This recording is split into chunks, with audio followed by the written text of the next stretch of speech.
Finally তোমাদের জন্য নিয়ে এলাম মোস্ট ওয়ান্টেড মুভি কুলির এক্সপ্লেনেশন। দুর্ধর্ষ মাফিয়া স্টোরি আর ধুমধুমার অ্যাকশন সিন কি নেই এই মুভিতে। বন্ধুর মৃত্যুর বদলা নিতে গিয়ে একজন কুলি যে পুরো একটা গ্যাংয়ের এমন 12টা বাজিয়ে দিতে পারে তা পুরো ভিডিও না দেখলে বুঝতেই পারবে না। সো আজকের ভিডিওটা হতে চলেছে মোস্ট এক্সাইটিং এবং থ্রিলিং। তো চলো আর প্যাচাল না বাড়িয়ে শুরু করা যাক এই ধুমধুমার মুভিটার এক্সপ্লেনেশন। মুভি শুরুতে আমরা একজন ব্যক্তিকে পুলিশের কাছে কিছু ইনফরমেশন দিতে দেখি। এই লোকটা ভারতের বিশাখাপত্তনম বন্দরে 1 বছর ধরে কুলির ছদ্মবেশে কাজ করছে, কিন্তু তার আসল কাজ হলো বন্দরের ভিতরে স্মাগলিং সিন্ডিকেটের গোপন সব তথ্য বের করা। এই বন্দর ভারতের অন্যান্য 8-10টা সাধারণ বন্দরের মতো নয়, কারণ এইখানে দেশের সবচেয়ে বড় স্মাগলার সাইমন জেভিয়ারের রাজত্ব চলে।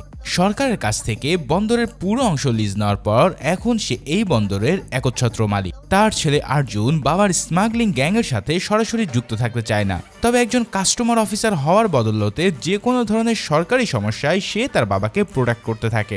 বন্দরের মালিকানা পাওয়ার পর সাইমন এই বন্দরটাকে স্মাগলিং এর স্বর্গরাজ্য করে তুলেছে, কারণ প্রতিদিনই এখান থেকে পাচার হয় কোটি কোটি টাকা লাক্সারি ওয়াচ, স্বর্ণ এবং ইলেকট্রনিক্স জার। তার এই বিশাল সিন্ডিকেটে 14,000-এরও বেশি লোক কাজ করে এবং তাদের সবাইকে খুব কড়া চেকআপের মধ্যে দিয়ে প্রতিদিন বন্দরে ঢুকতে হয়। এমনকি কাউকেই তাদের ফোন পর্যন্ত নিতে দেওয়া হয় না। ইনফরমার আরও জানায় যে এই বন্দরের সবকিছু পরিচালনা করে থাকে দয়াল নামের এক খতরনাক গ্যাংস্টার। সাইমনের পর সেই হলো এই গ্যাংয়ের সেকেন্ড বস। নাম দয়াল হলে কি হবে, এই লোক কাউকেই বিন্দুমাত্র দয়া করে না। তাকে দেখেই মনে হয় যে তার মাথায়ও অনেক সিট আছে, তবে কাজের ক্ষেত্রে তার চেয়েও ডেঞ্জারাস আর কেউ এই তল্লাটে নেই। যদি তার গ্যাংয়ে কেউ বিশ্বাসঘাতকতা করে কিংবা বন্দরের ভিতরের খবর কেউ বাইরে পাচার করে, তাহলে তাদের ফ্যামিলিকে পর্যন্ত কেটে কুচি কুচি করে ফেলা হয়। এর জন্য এত বছরেও সাইমন গ্যাংয়ের ধারে কাছেও কেউ ঘেঁষতে পারেনি। তবে পুলিশ এই সিন্ডিকেটের লাগাম টানার জন্য বহুদিন ধরে চেষ্টা করে যাচ্ছে, তাই তারা সেখানে কুলির বেশে একজন ইনফরমারকে পাঠিয়েছিল। প্রায় 6 মাস ধরে পোর্টে কাজ করার পর সে পুলিশের কাছে এই ইনফরমেশনগুলো দিতে সক্ষম হয়। এর পরের দিন তার লাস্ট ওয়ার্কিং ডে শেষ করেই তার মিশন শেষ হয়ে যাওয়ার কথা, কিন্তু তার আগেই অর্জুন এসে দয়ালকে ইনফরমার থাকার খবরটা জানিয়ে দেয়। এই খবর শোনার পর দয়াল হ্যান্ড মাইক নিয়ে এসে 137 নম্বর কুলিকে সবার সামনে ডেকে নেয়। সেই ইনফরমার তার ডাকে ভয়ে ভয়ে সামনে এসে বারবার বলতে থাকে যে সে কিছুই জানে না। তবে দয়াল নিজের ফোন বের করে দেখায় যে তারা ইতিমধ্যে তার ফ্যামিলিকে জিম্মি করে রেখেছে, কিন্তু তবুও লোকটা স্পাই হওয়ার কথা অস্বীকার করলে তার স্ত্রী সন্তানদেরকে দয়ালের লোকরা খতম করে দেয়। তখন লোকটা বুঝতে পারে যে তার সবকিছু শেষ হয়ে গেছে, তাই সে প্রচন্ড আক্রোশে দয়ালের জামার কলার চেপে ধরলে সে তাকে সহজেই কাবু করে ফেলে। তারপর সবার সামনে তাকে মেরে জাহাজের ক্রেনের সাথে ঝুলিয়ে রাখা হয়। এরপর দয়াল সবাইকে সতর্ক করে দেয়। সে জানায় যদি কেউ এই কুলির মতন স্পাইং করার চেষ্টা করে তাহলে তাদের পরিণতিও একই হবে। তবে তাদের কাছে আরও একজন ইনফরমার থাকার ইনফরমেশন ছিল, যাকে তারা এখনো পর্যন্ত ধরতে পারেনি। তাই দয়াল সেই লোকটাকে ধরিয়ে দেওয়ার জন্য 2 কোটি টাকার পুরস্কার ঘোষণা করে। এর পরের সিনে আমরা সোজা চলে যাই চেন্নাই। দেবা নামের একজন ব্যক্তির কথা আমরা জানতে পারি, যার অধীনে চেন্নাইয়ের বড় একটা বোর্ডিং ম্যানশন রয়েছে। তার এই ম্যানশনে থাকতে হলে ভাড়াটিয়াদের কিছু স্ট্রিক্ট রুলস পালন করতে হয়, যার মধ্যে 1 নম্বর হলো এখানকার কোনো ভাড়াটিয়াই মেনশনের ভিতরে 1 ফোঁটা মদও স্পর্শ করতে পারবে না, কারণ দেবা সকল ধরনের অ্যালকোহল জাতীয় পানীয়কে প্রচণ্ড ঘৃণা করে। গত 30 বছর ধরে সে নিজেও এমন কোনো ড্রিঙ্কস ছুঁয়েও দেখেনি। শুধু কঠিন নিয়ম বাদেও দেবার চালচলনের জন্য ম্যানশনের সবাই তাকে ভয় পায়, কারণ তার কথাবার্তা এবং চালচলনে একটা অন্য লেভেলের সোয়াগ আছে। তবে বছরের একদিন ম্যানশনের সবাই মিলে উৎসব করার সুযোগ পায়। প্রতি বছরের এই দিনটাকে ম্যানশন ডে বলা হয়। তাই সারা বছর মদ ছুতে না পারলেও ম্যানশন ডেতে সবাই ম্যানেজারকে অনুরোধ করতে থাকে যে যেন সে দেবার কাছ থেকে একদিনের জন্য হলেও ড্রিঙ্কস করার পারমিশন আদায় করে। ম্যানেজার প্রথমে ভয়ে নাকচ করে দিলেও পরে সবার রিকোয়েস্টে সে দেবার কাছে যায়। এখানে দেবার কথা বলার ধরন দেখে আমরা বুঝতে পারি যে কেন সবাই তাকে এতটা ভয় পায়। যাই হোক, ম্যানেজার তাকে ভয়ে ভয়ে কথা বলার পর সে তেমন কোনো রিয়াকশন দেয় না, উল্টো সবাইকে ভীষণ অবাক করে দিয়ে বলে যে সে রাজি আছে এই মদ খাওয়ার জন্য। তবে সেদিন বাইরে থেকে মদ নিয়ে আসার কোনো সুযোগ না থাকায় দেবা তাদেরকে লুকিয়ে রাখা মদগুলো একত্রিত করতে বলে, কারণ সে জানতো যে তার অগোচরে অনেকে এখানে মদ লুকিয়ে এনে খায়। এখন তার কথায় সবাই লুকিয়ে রাখা মদ নিয়ে এসে একটা বড় পাত্রে ঢেলে ফেলে। তারপর সে চিয়ার্স বলেই সেই বিশাল পাত্রটিকে লাথি মেরে দোতলা থেকে নিচে ফেলে দেয়। তখন সবাই বুঝতে পারে যে দেবা থাকতে এই জীবনে তাদের আর মদ ছোঁয়া হবে না। যাই হোক, উৎসবের এক পর্যায়ে দেবার কাছে হঠাৎ তার বন্ধু রাজশেখরের মৃত্যুর খবর আসলে সবকিছু রেখে সে দ্রুত বন্ধুর বাড়ির দিকে যায়। কিন্তু রাজশেখরকে শ্রদ্ধা জানানোর সময় তার মেয়ে প্রীতি এসে তাকে তৎক্ষণাৎ সেখান থেকে চলে যেতে বলে। কিন্তু দেবার প্রতি প্রীতির এতটা রাগের কারণটা কি? এই প্রশ্নের উত্তর তোমরা শীঘ্রই জানতে পারবে। যাই হোক, প্রীতির কাছ থেকে অপমানিত হয়ে দেব রাজশেখরের বাড়ির বাইরে বসে থাকে। তখন হঠাৎ রবি নামের এক লোককে সে মদের বোতল হাতে নিয়ে কান্না করতে দেখে। লোকটা বারবার বলে যাচ্ছিল যে এভাবে আমরা আর কতজনের লাশ দেখব। তার কথা শুনে দেবার মনে কিছুটা খটকা লাগে, আর সে তৎক্ষণাৎ রাজশেখরের অরিজিনাল অটোপসি রিপোর্ট দেখতে বলে। রিপোর্ট দেখার পর তার চোখ যেন প্রায় কপালে উঠে যায়, কারণ রাজশেখরের পরিবারের কাছে বলা হয়েছে যে সে হার্ট অ্যাটাকে মারা গেছে, কিন্তু অরিজিনাল অটোপসি রিপোর্ট তো সম্পূর্ণ ভিন্ন কথা বলছে। দেবা আরও জানতে পারে যে রাজশেখরের যে রিসার্চ সেন্টারে কাজ করত সেখানকার চাকরিটা সে 5 বছর আগেই ছেড়ে দিয়েছিল। তাহলে এতদিন ধরে সে কি করত আর নিজের পরিবারকে বা কিভাবে চালাতো? এই সব প্রশ্নের উত্তর খোঁজার আগে সে প্রীতির সাথে আরেকবার দেখা করতে যায়। প্রীতি এবারও তাকে তাড়িয়ে দিতে চাইলে দেবা 2 মিনিটের সময় নিয়ে তাকে রাজশেখরের অরিজিনাল অটোপসি রিপোর্ট দেখায়। সেখানে পরিষ্কার বলা আছে যে তার বুকে কোনো ভারী অস্ত্র দিয়ে আঘাত করা হয়েছে, অর্থাৎ তার মৃত্যু একেবারে ন্যাচারাল হার্ট অ্যাটাকে হয়নি। এখন যে রাজশেখরকে হত্যা করেছে সে নিশ্চয়ই তার পরিবারের পিছনেও লেগে থাকবে। তাই দেবা প্রীতিকে প্রোটেক্ট করার জন্য তার পাশে থাকতে চায়। কিন্তু প্রীতির কথা হলো যে তার বাবা তো আর কখনো ফিরে আসবে না, তাই সে দেবাকে ব্যাপারটা ভুলে গিয়ে নিজের মতো করে থাকতে দিতে বলে। কিন্তু দেবা তার সামনে প্রতিজ্ঞা করে যে সে রাজশেখরের মৃত্যুর বদলা নিয়ে ছাড়বে, কারণ সে তার আপন ভাইয়ের মতো ছিল। এরপর দেবা রাজশেখরের সেই মাতাল বন্ধু রবিকে খুঁজে বের করে। তাকে বেশ কয়েকবার জিজ্ঞাসাবাদ করার পর অবশেষে সে দেবাকে একটা গোপন জায়গায় নিয়ে যায়, যেখানে গত 5 বছর ধরে রাজশেখরের অফিস ছিল। রবি জানায় যে রাজশেখর রিসার্চ সেন্টারে কাজ করার সময় অনেক ইফোর্ট দিয়ে একটা ইলেকট্রিক চেয়ার বানিয়েছিল, যার সাহায্যে সহজে যে কোনো মৃতদেহ সৎকার করে তাকে ইনস্ট্যান্ট ছায়ে পরিণত করা যেত। এখন এতে করে প্রচলিত পদ্ধতির চাইতে পরিবেশের দূষণটাও অনেক কম হতো। কিন্তু অথরিটি তার এই দারুণ আবিষ্কারটাকে অ্যাপ্রুভাল দেয়নি, কারণ যদি এই চেয়ার ক্রিমিনালদের হাতে যায় তাহলে কি হবে তা তো তোমরা বুঝতে পারছো।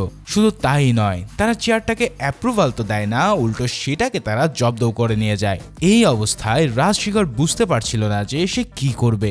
এদিকে ঠিক এই সময়টাতে সাইমন ছিল একটা উঠতি গ্যাংস্টার। সে তার সিন্ডিকেটের নিয়মের বাইরে গিয়ে প্রচুর স্মাগলিং করে কোটি কোটি টাকা কামাতে শুরু করে। ফলে সিন্ডিকেটের বাকিরা কিছুতেই তার এমন আঙ্গুল ফুলে কলা গাছ হওয়ার রহস্য কোনোভাবেই বুঝতে পারছিল না। তাই তারা সবাই মিলে তাকে প্রাণে মারার চেষ্টা করতে থাকে। কিন্তু সাইমন একাই গ্যাংয়ের কম্পিটিটরদের মেরে উপরে পাঠাতে শুরু করে।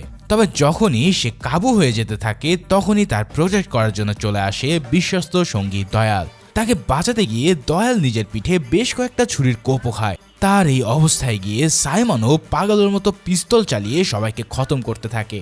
অবশেষে তারা সমস্ত কম্পিটিটরদেরকে শেষ করে দিয়ে সে নিজের একটা এম্পায়ার বানাতে সক্ষম হয়। তবে ফাইট করতে গিয়ে এক রাতেই তাদের 22 জন লোককে খুন করতে হয়েছিল। এখন এত বডি তারা কোথায় লুকাবে তার চিন্তায় সাইমনের রাতের ঘুম হারাম হয়ে যাওয়ার জোগাড়। ঠিক তখনই তার ছেলে অর্জুন এসে জানায় যে কিছুদিন আগে সে কাস্টমসে এমন একটা লোককে দেখেছে যে একটা অদ্ভুত চেয়ার আবিষ্কার করেছিল। এই চেয়ার যে কোনো অ্যানিম্যাল বডিকে মুহূর্তের মধ্যে ছাই বানিয়ে দিতে পারে। এখন তার এই কথা শুনে সাইমন তৎক্ষণাৎ রাজশেখরের সামনে গিয়ে হাজির হয়। রাজশেখর প্রথমে রাজি না হতে চাইলেও সাইমন তার 3 মেয়েকে মেরে ফেলার হুমকি দেয়। ফলে বাধ্য হয়ে রাজশেখর এই প্ল্যানে রাজি হয়ে যায়। তারপর সেই রাতেই সে বড় মেয়ে প্রীতিকে নিয়ে 22টা ডেড বডি সৎকার করে। তার চেয়ার সত্যি সত্যি এক নিমেষে সবগুলো বডিকে পুড়িয়ে ছাই করে দিচ্ছিল। সাইমন তাকে এই কাজের জন্য টাকা দিয়ে বলে যে যদি তুই বাইরে গিয়ে মুখ খুলিস তাহলে তুই নিজেও ফেঁসে যাবি। এরপর থেকেই আমি যখন চাইবো তখন আমার জন্য তোকে এই কাজ করতে হবে। এই কথা শোনার পর রাজশেখর সাইমনের কর্মচারী হতে বাধ্য হয়। তার জন্য গোপন একটা অফিসও সেট আপ করা হয়, যেখানে সে প্রতিনিয়ত সাইমন আর দয়ালের মার্ডার করা বডিগুলোকে ছাই বানাতো। এখন রাজশেখর মারা যাওয়ার পর তার এই চেয়ার অপারেট করতে জানতো তার একমাত্র মেয়ে প্রীতি, যার ফলে দেবার ধারণা সাইমনের লোকেরা প্রীতিকে দিয়েও এই কাজ করাতে চাইবে, কারণ তাদের মানুষ খুন করা তো আর বন্ধ থাকবে না। এখন তার ধারণায় যে পুরোপুরি ঠিক সেটা আমরা পরের সিনেই দেখতে পাই। রাজশেখরের মৃত্যুর পর ডেড বডিগুলোকে সৎকার করতে না পেরে সাইমন ভীষণ চিন্তায় পড়ে যায়। সে দয়ালকে অর্ডার দেয় যে যাতে তারা রাজশেখরের মেয়ে প্রীতিকে দিয়ে কাজটা করায়। তাই দয়ালও তৎক্ষণাৎ প্রীতিকে হোস্টেল থেকে তুলে আনার জন্য একদল লোককে সেখানে পাঠিয়ে দেয়। তারা হোস্টেলের ভিতরে ঢুকে প্রীতিকে তাদের সামনে আসতে বলে। এখন প্রীতি তাদের সামনে আসার পর যদি সে তাদের সাথে নিচ থেকে গাড়িতে না আসে তাহলে তার গায়ে হাত তোলারও হুমকি দেয় তারা। ঠিক তখনই দেবা এসে বলে যে যদি সাহস থাকে তো হাত লাগিয়ে দেখা। এরপর সে মারাত্মক স্টাইলে একে একে গ্যাংস্টারদেরকে ধোলাই করতে থাকে। তার এই ফাইটিং স্টাইল দেখে হোস্টেলের সব মেয়েরা পুরো থ বনে যায়। সে একাই 20-25 জন লোককে মেরে ছাতু বানিয়ে দেয়। অনেকক্ষণ রামধোলাই হজম করার পর অবশেষে তাদের লিডার তাকে জানায় যে দয়ালের হুকুমে সে প্রীতিকে তুলে নিতে এসেছিল। তখন দেবা বলে ওঠে, আরে এই কথা বললে তো আমি নিজে গিয়ে তোমাদের সাথে দেখা করতে যাইতাম, কারণ এই মেশিন তো একমাত্র আমি অপারেট করতে পারি। কিন্তু বাস্তবে তো দেবা এই মেশিনটা চালুই করতে জানে না। তবে তবুও সে প্রীতিকে নিয়ে দয়ালের কাছে যায় মেশিন অপারেটরের জন্য। তবে এর পিছনে তার আসল উদ্দেশ্য হলো ধীরে ধীরে এই গ্যাংয়ে নারী নক্ষত্র সব জেনে ফেলা। এদিকে দয়াল তাকে দেখে বিশ্বাসই করতে পারছে না যে সে এতগুলো লোককে পিটিয়েছে, আর তার গ্যাংয়ের লোকেরাও তাকে পুলিশের লোক ভাবতে থাকে। এদিকে সাইমন আবারও দয়ালকে ফোন করে মেশিন অপারেটর খোঁজার জন্য চাপ দিতে থাকে। এই ফাঁকে আরেকজন লোক এসে দেবার উপরে হামলা করতে যায়, কিন্তু দেবা তাকেও কাবু করে দিয়ে টেবিলের সাথে ঠেসে রাখে। তারপর সে দয়ালকে বলে যদি সে তার কথা বিশ্বাস না করে তাহলে সে এই মুহূর্তে সেখান থেকে চলে যাবে। তখন দয়াল বাধ্য হয়ে তাকে সেই গোপন রুমে নিয়ে গিয়ে এরপর এক ডেড বডিকে চেয়ারে বসিয়ে মেশিনটাকে চালু করতে বলে। দেবা দয়ালকে হাই ভোল্টেজ থেকে দূরে থাকার জন্য রুমের বাইরে যেতে বলে, কিন্তু অদতে সে প্রীতির সাথে ফিসফিস করে মেশিনের অপারেট করা সিস্টেম জানতে চায়। প্রীতি নিজেও অনেক বছর আগে মাত্র 2 বার এই রুমে এসেছিল, তাই তার নিজেরও এই মেশিন চালানোর সিস্টেম ঠিকঠাক মনে নেই। তবে তারা দুজনে মিলে বেশ কয়েকবার চেষ্টা করার পর মেশিনটাকে চালু করতে সক্ষম হয়। দয়ালও মেশিনটা চালু হতে দেখে যেন আকাশে চাঁদ হাতে পায়। তারপর চোখের পলকেই মেশিনটা ডেড বডিকে পুরোপুরি ছাই বানিয়ে ফেলে। তারপর থেকে দেবা প্রীতিকে সাথে নিয়ে এই মেশিন অপারেট করতে থাকে, অর্থাৎ সে এখন রাজশেখরের মতোই সাইমনের জন্য কাজ করছে। তবে গোপনে গোপনে সে নিজের ইনভেস্টিগেশন চালিয়ে যেতে থাকে। এরই মধ্যে একদিন অর্জুন তার গ্যাংয়ে এমন আরেকজনের খোঁজ পায় যে সবার অজান্তে পুলিশের সাথে গিয়ে দেখা করেছিল। সাথে সাথে সে দয়ালকে ব্যাপারটা জানিয়ে দেওয়ার পর দয়াল তার হাতে লিটারেলি প্যারাক ঢুকিয়ে দেয়। সেদিন তাদের পোর্টে একটা বিয়ের অনুষ্ঠান হওয়ায় সাইমন নিজেই সেখানে উপস্থিত হয়। এখন তার সামনে ঋষিকে জিজ্ঞেস করা হলে প্রথমে সে তার হাতে থাকা প্যারাকগুলো খুলে নেয়। তারপর সে নিজ হাতেই হাতুড়ির বাড়ি মেরে লোকটাকে উপরে পাঠাতে যায়। এদিকে দেবা অনেক ইনভেস্টিগেশন করার পর বুঝতে পারে যে সাইমনের লোকেরা রাজশেখরকে হত্যা করেনি, কারণ সে তাদের গ্যাংয়ের একজন গুরুত্বপূর্ণ অংশ ছিল। কিন্তু যদি সাইমন তাকে না মারে তাহলে তাকে মারলোটাকে? এই প্রশ্নের উত্তরই এখন তাকে খুঁজে বের করতে হবে। কিন্তু সেটা করার আগে সে প্রীতিকে এখান থেকে চলে যেতে বলে, কারণ প্রীতির পক্ষে এখানে বেশি দিন থাকাটা একেবারেই উচিত নয়। কিন্তু প্রীতি তবুও কিছুতেই এই কাজ ছেড়ে যেতে চায় না।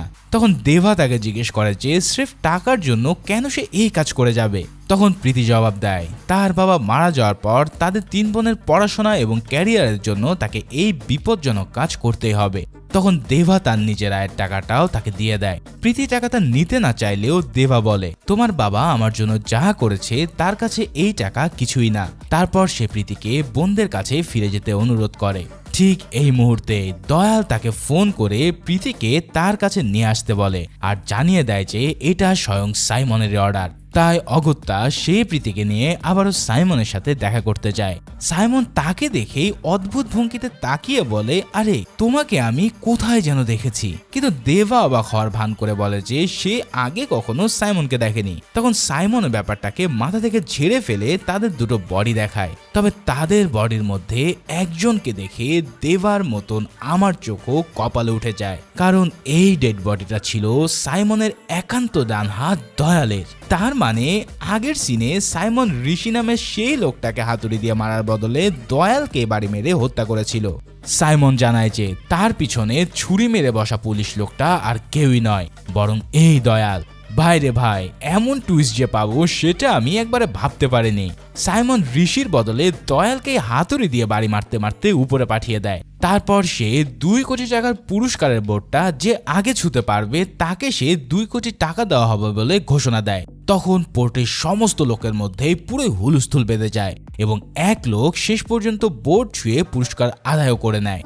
মানে সাইমনের পাগলামিটাও পুরো অন্য লেভেলের। যাই হোক, দয়ালকে মারার পর সে কিন্তু দেবাকে তার বডি জ্বালিয়ে দিতে বলে না, বরং তার বদলে কাছের এক কবরস্থানে তার বডিকে দাফন করে দিতে বলে, কারণ সে চায় পুলিশ ডিপার্টমেন্টের কাছে দয়ালের এই মৃত্যুটা যেন একটা মেসেজ হয়ে থাকে। এখন সাইমনের কথায় দেবা প্রীতিকে সাথে করে বডিগুলো নিয়ে সেই কবরস্থানে চলে আসে। তারপর তারা দুজনে মিলে বডিগুলোকে দাফন করে দেয়। কিন্তু এখানে ঘটে এক অদ্ভুত ঘটনা। দাফন করে চলে যাওয়ার সময় হঠাৎ ভূতের মতন করে কবর থেকে বেরিয়ে আসে দয়ালের হাত। তার মানে দয়াল তখনও পর্যন্ত প্রাণে বেঁচে ছিল। তারপর দেবা এসে তার হাত ধরে টেনে কবর থেকে বের করে নিয়ে আসে। এরপর সে তার মুখ থেকে বালি আর কাদাগুলো ঝেড়ে ফেলে দেবার কাছে নিজের জীবন ভিক্ষা চাইতে থাকে। সে জানায় গত 5 বছর ধরে সে নিজের পরিবারের কারোর মুখ দেখেনি, অথচ তার ছোট ছোট 2টা বাচ্চা আছে। এদিকে দেবা ততক্ষণে সাইমনের গ্যাংয়ের একজনের কাছে ফোন করে দয়ালের বেঁচে থাকার কথাটা জানিয়ে দেয়। তখন ওই লোকটা তাকে দয়ালকে মেরে ফেলতে নিষেধ করে, কারণ তার কাছে নাকি 200 কোটি টাকারও বেশি সম্পত্তি আছে। তাই যদি তাকে মারার আগে এই সম্পত্তিগুলো হাত করা যায় তাহলে তারা সেটা ভাগাভাগি করে নিতে পারবে। এবার সে দয়ালকে বাঁচিয়ে রাখতে বলে নিজে গোরস্থানের উদ্দেশ্যে রওনা দেয়। এদিকে সাইমনের কাছে কিন্তু খবরটা খুব সহজেই পৌঁছে যায়। তখন সে দেবাকে ফোন করে বলে যে যদি তুই দয়ালকে খতম করিস তাহলে তোর জন্য আমি একটা কিছু করব। তবে এই কথা শোনার পরেও প্রীতির অনেক অনুরোধ সত্ত্বে সে দয়ালকে মারার জন্য রেডি হয়। তারপর তার কবরে আবারও মাটি ভরাট করে দিয়ে ওই কবরস্থানে বসে অপেক্ষা করতে থাকে। ইতিমধ্যে সাইমনের গ্যাংয়ে সেই লোকটা এসে যখন জানতে পারে যে দেবা দয়ালকে শেষ করে দিয়েছে, তখন সে নিজের মাথার চুল ছিঁড়তে থাকে।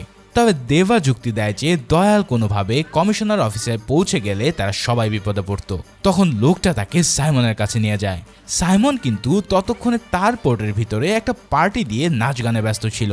এদিকে দেবা আসার পর সে মিউজিক থামিয়ে তাকে কাছে ডেকে বসায়। তারপর সে ল্যাপটপ ওপেন করে বলে যে বলেছিলাম না দয়ালকে শেষ করে দিলে তোর জন্য একটা কিছু করব, এই নে, এটাই তোর জন্য একটা বড় গিফট।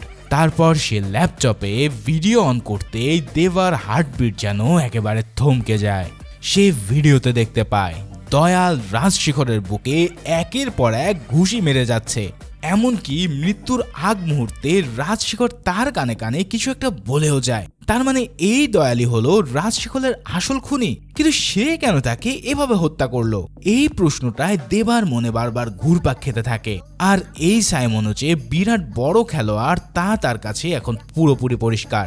আসলে সে আগে থেকে জানতো যে দেবা রাজশেখরের বন্ধু এবং সে তার মৃত্যুর কারণ জানতে এখানে এসেছে। তাই সাইমন তাকে এতদিন ধরে চোখে চোখে রাখছিল। কিন্তু তার চেয়েও ভয়ানক ব্যাপার হলো যে দয়ালকে আসলে দেবা মেরে ফেলেনি, কারণ এবার রিভিল হয় যে দয়ালের প্রাণ ভিক্ষা চাওয়া এবং প্রীতির রিকোয়েস্টের কারণে দেবা তাকে না মেরে একটা ট্রেনে তুলে দিয়েছে।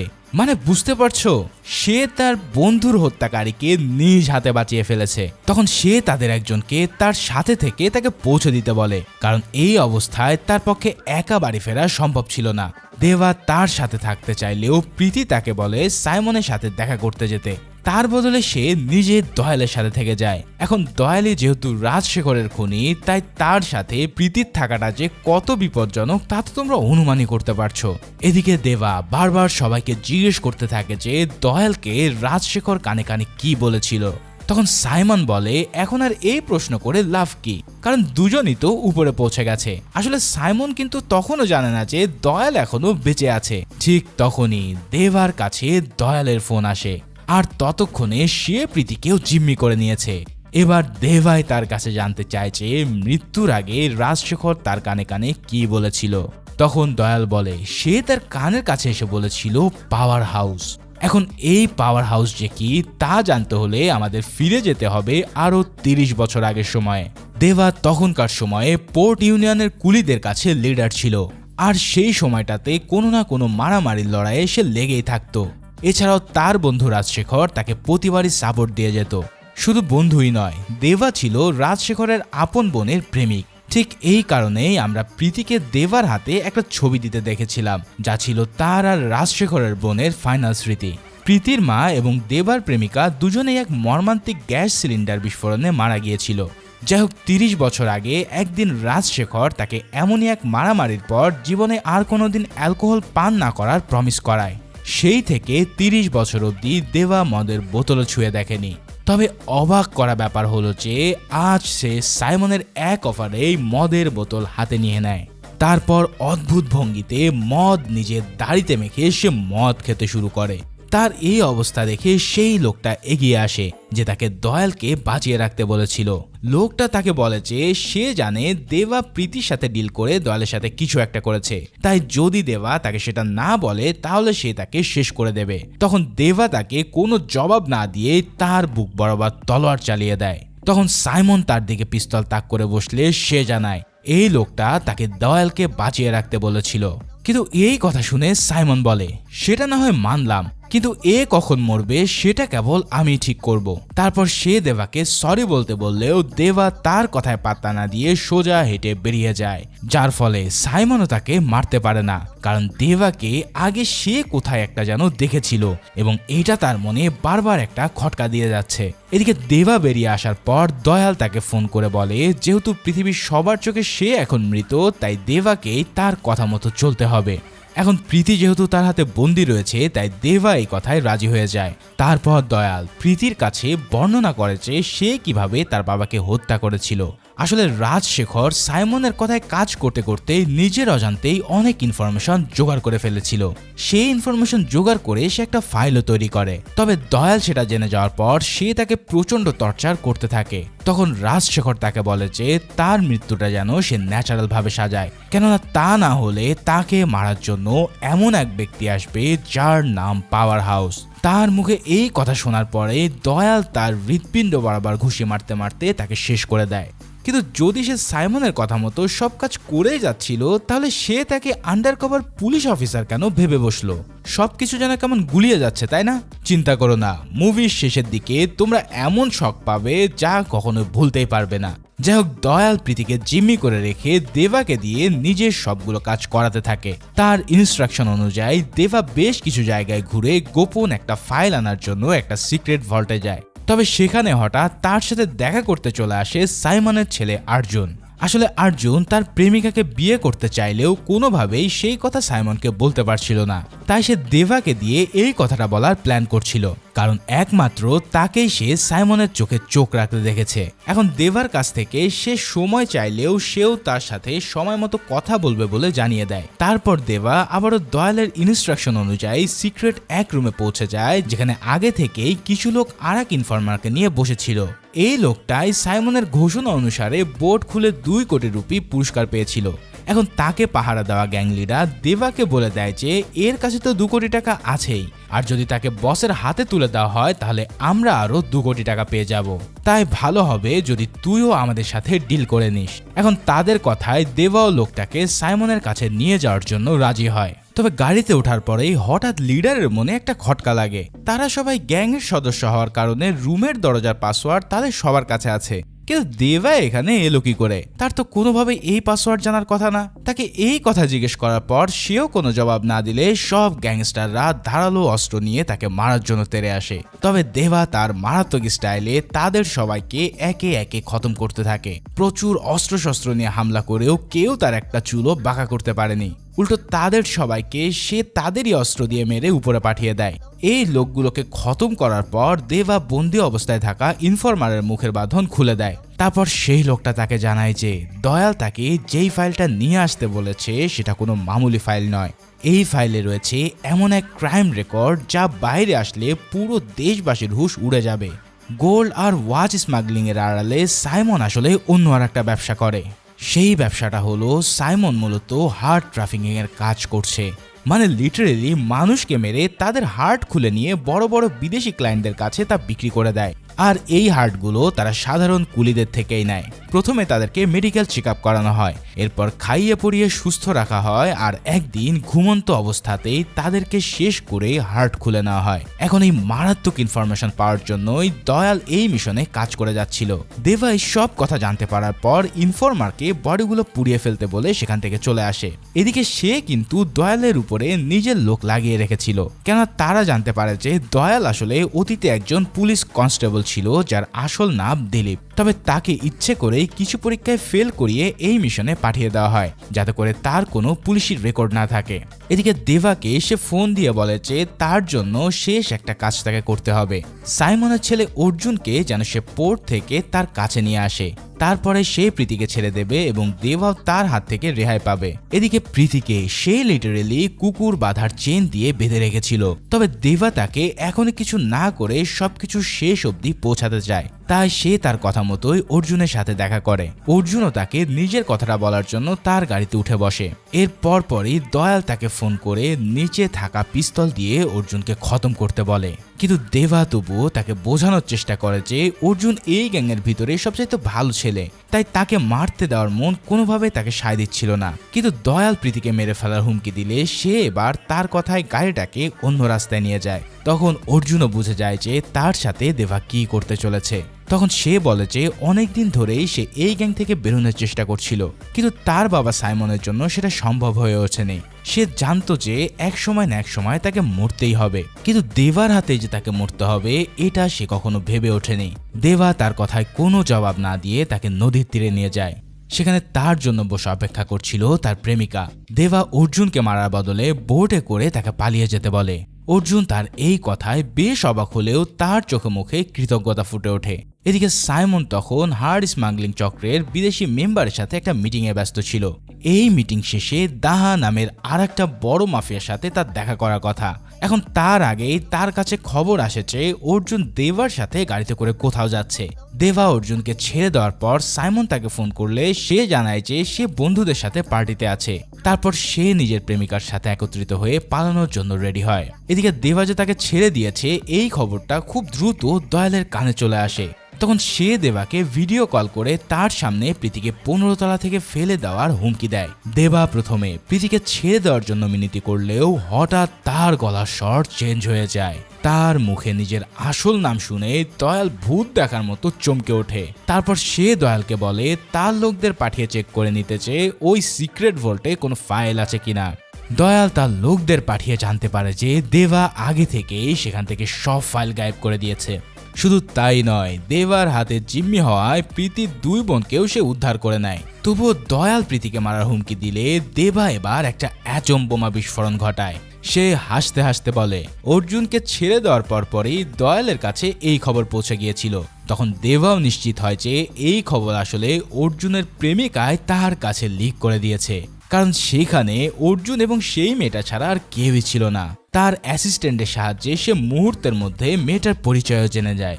এই মেয়েটা আসলে দয়ালের স্ত্রী কল্যাণী, যে তার সাথে মিলে এই মিশনে কাজ করে যাচ্ছে। ভাইরে ভাই, চিন্তা করো কি লেভেলের টুইস্ট দিল এখানে। অর্জুন তাকে নিয়ে বেরিয়ে পড়ার আগেই দেবা তাকে সত্যটা জানিয়ে কল্যাণীকে বেঁধে ইলেকট্রিক চেয়ারে বসিয়ে রাখে। এখন স্ত্রীর মায়ায় দয়াল পুরোই ভীতু ইঁদুর হয়ে প্রীতিকে ছেড়ে দেয়, আর প্রীতিও দেবার কথা মতো তার হাতে ও গলায় চেন পরিয়ে দেয়। এরপর সে তার মনের স্বাদ মিটিয়ে এক থাপ্পড় মেরে সেখান থেকে চলে আসে। এদিকে দেবা রাজশেখরের বন্ধু রবিকে কলোনির পাহারায় রেখে যায়। যাবার আগে রবি তাকে জানায় যে যদি কেউ তার পুরাতন ল্যান্ডলাইনে ফোন করে কুলির নাম্বার জানতে চায় তাহলে সে হবে দেবার বায়োলজিক্যাল সন্তান। আসলে রাজশেখরের বোনের গর্ভে দেবার এক সন্তান জন্ম নিয়েছিল, যা সে তার কাছ থেকে লুকিয়ে রেখেছিল।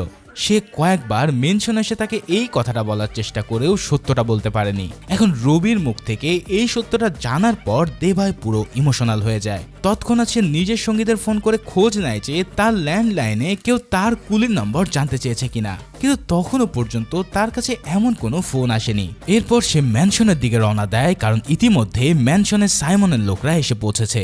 দেবা চলে যাওয়ার পরপরই কল্যাণী ভীষণ জোরে সোরে কান্না শুরু করে দেয়। তার কান্না দেখে অর্জুন প্রথমে রেগে গেলেও তার মন গলে যায়। ও যে বলে না, প্রেমের মরা জলে ডোবে না। যাই হোক, রবি তাকে অনেক নিষেধ করা সত্ত্বেও সে কল্যাণী সব বাঁধন খুলে দেয়। আর এখানেই কল্যাণী মুক্ত হয়ে তাকে জড়িয়ে ধরে কাঁদতে থাকে। তবে পরক্ষণেই সে তাকে ঝেড়ে ফেলে দিয়ে বেলুম পেটানো শুরু করে। মানে বুঝতেই পারছো, বেঈমানরা কখনো ঠিক হয় না। এরপর দেবার লোকেরা তার উপরে হামলা করতে এলে সে তাদেরকেও মেরে শেষ করতে থাকে। আসলে এই কল্যাণী দয়াল তথা দিলীপের বউ নয়, বরং এই মিশনের একটা পার্টনার ছিল। পুলিশ ডিপার্টমেন্ট থেকে তাদের দুজনকে একত্রে করে এই মিশনের জন্য সিলেক্ট করা হয়। তবে তারা দুজন চিন্তা করে যে পুলিশের কথা মতো কাজ করলে তারা কেবল মেডেলই পাবে, কিন্তু কায়দা করলে এখান থেকে তারা প্রচুর সম্পত্তি হাতে করে নিতে পারবে। তাই এই মিশনের নাম করে তারা অনেক দিন ধরে এই গ্যাংয়ের পিছনে লেগেছিল। অথচ 5 বছরেও তাদের এই মিশন শেষ হয়নি। অন্যদিকে রাজশেখরকেও দয়াল ঠিক এই কারণে মেরেছিল, যাতে তারা দুজন ছাড়া আর কেউই এই সিক্রেটগুলো জানতে না পারে। যতদিন তারা নিজেদের লাভ করতে পারবে ততদিন সেখানে থেকে যাবে। তারপর তারা পুলিশের হাতে সব জমা দিয়ে মেডেলও কামিয়ে নেবে। কিন্তু তাদের সব প্ল্যান একেবারেই মাঠে মারা যায়। যাই হোক, কল্যাণী সেখান থেকে বেরোনোর পর দয়ালকে ফোন করে জানায় যে সে মুক্ত হয়ে গেছে। আর এই কথা শুনে দয়াল এক মুহূর্ত দেরি না করে প্রীতিকে খুঁজতে বের হয়। ওদিকে দেবার লোকেরা তাকে নিয়ে তৎক্ষণাৎ অনেক দূর চলে গিয়েছিল, কিন্তু দয়াল দুজন লোকের কাছ থেকে বাইক ছিনিয়ে নিয়ে সেটাকে দ্রুত গতিতে চালিয়ে তাদের ধরে ফেলে। চলন্ত অবস্থাতেই সে তাদের গাড়ির ভিতর ঢোকার চেষ্টা করলে ব্যাপক এক ধস্তাধস্তি হয়। তাতে গাড়িটাও কন্ট্রোল হারিয়ে রোডের ডিভাইডারের সাথে বাড়ি খেয়ে থেমে যায়। তারপর দয়াল প্রীতিকে ধরার জন্য এগিয়ে গেলে তার লোকেরা বাধা দেয়। দয়াল এবার তাদেরকেও মেরে শেষ করতে থাকে। তবে সবাইকে শেষ করার আগেই একজন লোক প্রীতিকে নিয়ে পালিয়ে যেতে সক্ষম হয়। তারা দুজনে একটা ট্রেনে উঠে পড়লেও কিছুক্ষণের মধ্যে দয়াল সেখানে হাজির হয়। তারপর সে ট্রেনের ভিতরেই প্রীতিকে ধরার জন্য এগিয়ে যেতে থাকে। কিন্তু ট্রেনের বিভিন্ন বগিতে দেবার আরো লোক ছিল। তারা সবাই মিলে দয়ালকে আটকাতে যায়, কিন্তু তারা প্রত্যেকেই একে একে দয়ালের হাতে খতম হতে থাকে। মানে এই দয়াল যেন এক সাক্ষাৎ রাক্ষস। এদিকে দেবা তার ম্যানশনে গিয়ে দেখে যে প্রীতির 2 বোন সেফ আছে, আর এটা দেখে সে হাফ ছেড়ে বাঁচে। তবে সাইমনের লোকেরা তখন তাকে মারার জন্য আগে থেকেই রেডি ছিল, কারণ সাইমন ইতিমধ্যে সিক্রেট রুমে ঢুকে তার লোকদের মারার ফুটেজ সে দেখে নিয়েছে। দেবা এবার প্রচন্ড শব্দের লাউড মিউজিক ছাড়ার ব্যবস্থা করে, যাতে মারামারির শব্দ প্রীতির বোনদের কানে না যায়। তারপর শুরু হয় সাইমনের লোকদের সাথে তার তীব্র ফাইট। ভাইরে ভাই, দেবার এই লেভেলের মারাত্মক ফাইট যেন যে কোনো মার্শাল আর্টকেও হার মানিয়ে দেবে। সে একাই সাইমন গ্যাংয়ের সবাইকে মেরে শেষ করতে থাকে। ওদিকে দয়ালও দেবার লোকদের মারতে মারতে প্রীতির একেবারে কাছে পৌঁছে যায়। তখন আর প্রীতি কোনো উপায় না পেয়ে হঠাৎ রাজশেখরের একটা কথা মনে করে। অনেক বছর আগে রাজশেখর তাকে বলেছিল যে যদি তার অনুপস্থিতিতে সে কখনো বিপদে পড়ে তাহলে সে যেন তার ফোনে সেভ করা একটা নাম্বারে কল করে। এরপর এই নম্বরে কল করে কুলি নাম্বার 5822 বললেই তাকে উদ্ধার করতে একজন লোক আসবে। কিন্তু সেই লোকটা যে দেবা সেটা সে প্রীতিকে জানায়নি। প্রীতি আর কোনো উপায় না দেখে রাজশেখরের কথা মতোই দেবার নাম্বারে ফোন করে। সেই সময় মেনশনের ভেতরে দেবার ফোন বেজে উঠলে সে ফোনটা ধরতে পারছিল না, কারণ সাইমনের গ্যাংয়ের সাথে তার ব্যাপক মারামারি হচ্ছিল। তবে দেবা একাই তাদের সবাইকে ঝেড়ে ফেলতে সক্ষম হয়। তারপর ফোন ধরতেই ওই পাশ থেকে প্রীতির কণ্ঠ শুনে তার বুক ধরফর করে ওঠে। তারপর প্রীতি কুলির নাম্বার বলে তার কাছে সাহায্য চাইলে সে বুঝতে পারে যে প্রীতি তার সন্তান। কিন্তু সে তাকে বাঁচাতে যাওয়ার আগে দয়াল এসে প্রীতির গলা চেপে ধরে। দেবার সঙ্গীরা অনেক চেষ্টা করেও তাকে আটকাতে পারেনি। ওদিকে ফোন কেটে যাওয়ায় দেবা পাগলের মতো হয়ে যায়। সে দ্রুত সাইমনের বাকি লোকদেরকে খতম করতে থাকে। এদিকে দয়ালের সাথে দেবার আর এক সঙ্গীর ধস্তাধস্তিতে প্রীতির ফোন রেল লাইনের বাইরে পড়ে যায়। লোকটা প্রীতিকে বাঁচানোর জন্য দয়ালকে নিয়ে ট্রেন থেকে ঝাঁপ দেয়। এরপর দেবা প্রীতির ফোনে বারবার কল করলেও ফোন রেল লাইনে পড়ে থাকার কারণে সেটা রিসিভ করতে পারে না। তখন দেবা তাকে ফোন করতে করতে এক হাতেই সাইমনের লোকদের শেষ করে দেয়। অন্যদিকে দয়ালও দেবার শেষ সঙ্গীকে মেরে কল্যাণীকে ফোন করে। সে তাকে জানায় যে প্রীতি তার হাত থেকে ছুটে গেছে। যদি তাকে ধরা সম্ভব না হয় তাহলে দেবার কাছে থাকা তার পাসপোর্ট, স্বর্ণ এবং ডকুমেন্টস আর ফিরে পাওয়া যাবে না। তখন কল্যাণী তাকে বলে যে সেই ডকুমেন্টসগুলো কোথায় আছে তা সে জানে। দয়ালকে সে স্টেশনে পার্কিংয়ে থাকা গাড়ি নাম্বার 0026-এ উঠতে বলে। এদিকে সে নিজে কিন্তু ওই ট্রেনে আগে থেকে চুপিচারে বসেছিল। দয়াল আগে থেকেই জানতো যে এই গাড়িতে উঠে তাকে কি করতে হবে, তাই সে পার্কিংয়ে গিয়ে একটা গাড়ির ফ্ল্যাগ স্ট্যান্ড খুলে নিয়ে ওই গাড়িতে উঠে পড়ে। তারপর সে সাইমনকে ভিডিও কল করে তার সামনে কানাকাটি জুড়ে দেয়। সাইমন তখন তার মিটিং শেষে একটা থিয়েটারের মতন জায়গায় অবস্থান করছিল। দয়াল তাকে ভিডিও কল দিয়ে জানায় যে সে নাকি দেভার কথা মতো বাধ্য হয়ে সাইমনের বিরুদ্ধে কাজ করছে, কেননা যদি সে এটা না করতো তাহলে দেভা তার স্ত্রীকে মেরে ফেলতো। তারপর সে ক্যামেরা ঘোরালে সাইমনের হার্টবিট বন্ধ হয়ে যাওয়ার মতো অবস্থা হয়, কারণ দয়ালের পাশের সিটে বাধা অবস্থায় ছিল অর্জুন, যাকে কল্যাণী আগে থেকে এই গাড়িতে বেঁধে রেখেছিল। সে তখন বলে দেবা আমাকে এই কাজ করতে বলেছে, আমাকে ক্ষমা করবেন। এই কথা বলে সে সাইমনের সামনে অর্জুনের হৃৎপিণ্ড কেটে ক্ষতবিক্ষত করে দেয়। এই দৃশ্য দেখার পর সাইমনের মাথায় লিটারেলি আগুন ধরে যায়। সে আর দেরি না করে নিজের প্রাইভেট জেটে করে দেশের উদ্দেশ্যে রওনা দেয়। ওদিকে তার কথা মতো আরো কিছু লোক ম্যানশনে গিয়ে দেবার উপরে হামলার জন্য রেডি হয়। তারা পুরো ম্যানশনের দেওয়ালে দেওয়ালে অনেকগুলো বোমা ফিট করে রাখে। তাদের লিডার তার পিঠ বরাবর কুড়াল নিক্ষেপ করে এরপর কিছুক্ষণ মারামারি করে। তারপর সে দেবাকে বলে যে তার সমস্ত অতীত তারা জানে। শুধু তাই নয়, এই ম্যানশনে যে 18 জন কুলি আছে তাও তাদের জানা। তাদের সবাইকে ইতিমধ্যে জিম্মি করে রাখা হয়েছে যাতে সিটি বাজালেই তাদের খতম করা যায়। কিন্তু লোকটাকে অবাক করে দিয়ে দেবা নিজে তার সামনে সিটি বাজিয়ে দেয়। তখন জিম্মি থাকা কুলিরা পুরো স্টাইল করে গ্যাংস্টারদের উপরে পাঠাতে থাকে। দয়াল তাকে জানায় যে তাদের মধ্যে 18 জন ছাড়াও একজন মহাবলী কুলি ছিল। তার আদেশে কালিশা নামের সেই কুলি এসে ফাইটিং এ যোগ দেয়। তারপর সে আর দেবা এবং অন্যান্য কুলিরা মিলে সাইমনের সমস্ত লোককে উপরে পাঠাতে থাকে। দেবা নিজেও তার পিঠ থেকে কুড়াল খুলে নিয়ে মারাত্মক এক স্টাইলে সবাইকে খতম করতে শুরু করে। তার দলের কুলিরাও এতটাই স্ট্রং ছিল যে তাদের সাথে পুরো একটা গ্যাং পেরে ওঠে না। কালিশাও নিজে একাই অনেক লোককে শেষ করে দেয়। এভাবে দেবা আর কালিশা মিলে সাইমনের সব লোককে সাফ করে ফেলে। অপরদিকে কল্যাণী এবার প্রীতিকে দেবার কাছে নিয়ে যাওয়ার নাম করে তাকে একটা গাড়িতে বসায়, কিন্তু সেই গাড়ির ড্রাইভারের জায়গায় বসা ছিল সাইমনের লোক। ভাই রে ভাই, এই সাইমন গ্যাংয়ের মেম্বারের যেন কোনোই শেষ নেই। সেই লোকগুলোকে দেখে কল্যাণী তার জুতোয় লুকিয়ে রাখা ছুরি বের করতে গেলে তাদের অস্ত্র দেখে সে চুপ মেরে যায়। তারপর তারা তাকে সোজা সাইমনের কাছে নিয়ে যায়। সাইমন প্রীতিকে বসিয়ে রেখে কল্যাণীকে বলে, আমার 5000 কোটি টাকার সম্পত্তি ভোগ করার মতন কেবল একজনই এই দুনিয়াতে ছিল, কিন্তু তার আমার সম্পত্তির উপরে কোনো ইন্টারেস্ট ছিল না। তা না হলে সে আজ আমার এই চেয়ারে বসে থাকতো, আর তুই কিনা তাকেই প্রেমের জালে ফেসিয়ে খতম করে দিলি। এরপর সে দয়ালকে ভিডিও কল করে কল্যাণীর অবস্থা দেখায়। কল্যাণী বারবার তাকে মিনতি করে জানায় যে সে দয়ালের কথা এসব করতে বাধ্য হয়েছে। ঠিক এখানেও সে সাইমনের সাথে সিম্পেথি গেম খেলে তার গলায় ছুরি বসাতে যায়, কিন্তু সাইমন তো আর কাঁচা খেলোয়াড় না, তাই সে তার হাত ধরে ওই ছুরি দিয়ে তাকে শেষ করে দেয়। আর অন্য পাশ থেকে দয়াল এই দৃশ্য চেয়ে চেয়ে দেখা ছাড়া আর কিছুই করতে পারে না। এদিকে দেবা এবার প্রীতিকে বাঁচানোর জন্য সোজা সাইমনের কাছে এসে হাজির হয়। সাইমন তাকে বলে যে যদি সে দয়ালকে ছেড়ে না দিত তাহলে আজ অর্জুন বেঁচে থাকতো। এরপর সে প্রিয়জন হারানোর বেদনাটা দেবাকে ফিল করানোর জন্য প্রীতিকে তার সামনে মারার হুমকি দেয়। এরপর সে দেবাকে তার রিয়েল পরিচয় রিভিল করতে বলে, কারণ তার কাছে শুরু থেকেই দেবাকে পূর্ব পরিচিত মনে হচ্ছিল। এরপর সে নিজের লোককে দিয়ে প্রীতির হার্ট খুলে নেওয়ার জন্য তাকে অপারেশন চেম্বারে পাঠিয়ে দেয়। সে তার লোকদেরকে ওয়াকি টকিতে তার সিগন্যালের জন্য ওয়েট করতে বলে। এরপর দেবা ধীরে ধীরে তার সামনে বলতে শুরু করে নিজের অতীত ইতিহাস।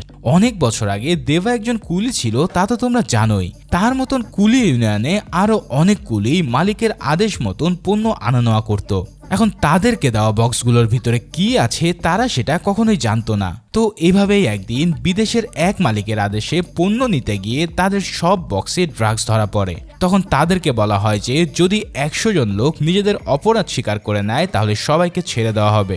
এখন তাদের মধ্যে অনেকেই তখন নির্দোষ হওয়া সত্ত্বেও অপরাধের বোঝা নিজেদের কাঁধে নিয়ে নেয়। ফলে রাজশেখরের বোনের স্বামী দেবাও নিজের স্ত্রীর কথা না ভেবে এই দলেই যোগ দেয়। ঠিক এর জন্যই প্রীতি তাকে ঘৃণা করত, কারণ সে নিজের পরিবারের কথা চিন্তা করেনি।